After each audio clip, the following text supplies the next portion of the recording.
Bonjour à tous et bienvenue sur cette vidéo de pourquoi je ne serai pas à la hauteur. Déjà vous êtes à la hauteur pour regarder cette vidéo puisque vous n'avez pas été effrayé par l'araignée en vignette. Et pourtant elle est belle cette araignée qui est venue se loger dans mon compartiment de contrôle technique. Donc deux choses sont présentes et distinctes, à la fois quelque chose de repoussant qui peut être associé à des peurs. Pourquoi pas la peur de ne pas être à la hauteur. Et puis d'un autre côté, la beauté qui correspond à des envies, sûrement l'envie d'être à la hauteur. Et puis l'araignée. L'araignée, c'est les liens que l'on tisse, que ce soit pour des projets perso, des projets collectifs, ou bien des relations, etc. En tout cas, cette question de est-ce que je serai à la hauteur concerne cet élément sur lequel vous vous êtes engagé. Le point central de cette vidéo, c'est de développer sa flexibilité pour être prêt le bon moment. Pour cela, dans les grandes lignes, c'est de continuer à avancer sur sa voie, de se développer et de se dire que le moment venu arrivera. Et puis sachez déjà que vous avez tout ce qu'il faut pour être à la hauteur. Le moment venu, il n'arrive pas tout seul. Il dépend de notre capacité à concrétiser nos envies le moment venu. Le premier blocage, en 1, c'est le blocage interne, le blocage personnel. En fait, on se réprime. On met de côté nos talents, pensant qu'il est préférable de se parer d'artifice. Le déblocage, naturellement, c'est l'évolution. Alors, ça me fait penser à l'érable. L'érable, c'est un épris de liberté, symbole d'indépendance. Il est prêt à vivre chaque nouvelle expérience. Le sirop d'érable le montre bien, c'est un puissant énergisant. On avance, on avance, on avance. Il faut se focaliser sur ce que l'on a. Ça, c'est le message de l'érable. Pour ce faire, on peut regarder nos acquis et ce que l'on a de manière innée. Être qui l'on est détruit nos limitations. Vivre ce moment dépend aussi de notre capacité à suivre nos envies dans un environnement que nous ne contrôlons pas. Et ça, c'est le deuxième blocage, le blocage sur l'extérieur. Il faut être tel un poisson capable de suivre le courant. Et qu'est-ce que fait le poisson? Il utilise sa capacité à se déplacer, à nager, pour atteindre ses objectifs en s'adaptant au courant. Et pour ce faire, pour vous, dites-vous que vous êtes déjà bien, prêt pour le moment. Il ne faut pas vouloir le mieux. On va souvent vouloir en amont préparer les choses et se dire tiens, il faudrait que ça soit comme ci, comme ça, et que je sois comme ci, comme ça. Et en procédant ainsi, on exige de soi l'impossible. Vous êtes déjà bien.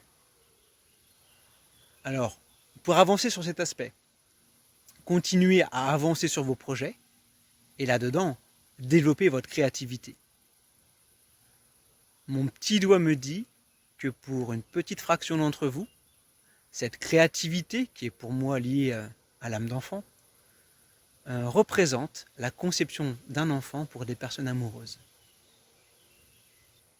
Une fois les blocages retirés, en 3, comment développer cette flexibilité pour être prêt le moment venu. Cela concerne votre morale qui vous fige. Et pour avancer sur ça, il faut agir de manière consciente. Agissez de manière consciente. Sans la discipline acquise et les idées morales. Ainsi, ça peut que bien se passer. Je prends un exemple pour illustrer. Et bien sûr, comme d'habitude, les cloches au bon moment. Je souhaite discuter avec une personne qui me semble intéressante. Ça, c'est le moment venu où je peux discuter avec elle. Imaginons que ma morale, ma discipline acquise, me fait penser inconsciemment que je vais perturber cette personne. D'un point de vue interne, que je vais mal paraître. D'un point de vue externe, que cela ne se fait pas. Et pourtant, cette personne a quelque chose d'intéressant à transmettre à qui veut l'entendre. Eh bien, ça serait dommage de ne pas engager la conversation. Et maintenant, ça me fait penser au message de la corneille qui va se glisser là dans cette vidéo. Eh bien, la corneille, c'est quoi? La corneille, c'est la grande loi, la loi divine en quelque sorte. C'est la conscience des choses. Ce n'est pas la loi dans le sens discipline humaine. Et je ne vous demande pas d'être hors la loi. Donc la corneille vient aider cette ouverture sur votre flexibilité. Ce que j'ai appelé la loi divine, qu'on pourrait appeler la loi de l'univers, la loi de la vie, etc. Le principal, c'est que l'on se comprenne. Concerne le fait que vous suiviez votre propre conscience, que vous suiviez, tel un poisson dans l'eau, donc votre propre conscience. Ça aide au changement, et petite parenthèse par rapport au vie antérieur, ça aide aussi à se souvenir. Et je le rappelle, c'est important de ne pas mettre de côté ses talents. Fin de parenthèse. Vous savez, dans mon accompagnement en développement personnel, j'agis selon un axe temporel. Donc le passé, où l'on apprend, le présent que l'on crée, et puis le futur qui nous inspire, tel ce moment où vous serez à la hauteur.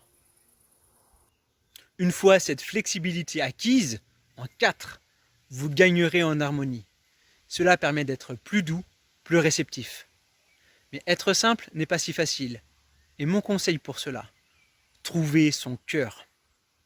Cela vous permettra de vivre totalement, maintenant.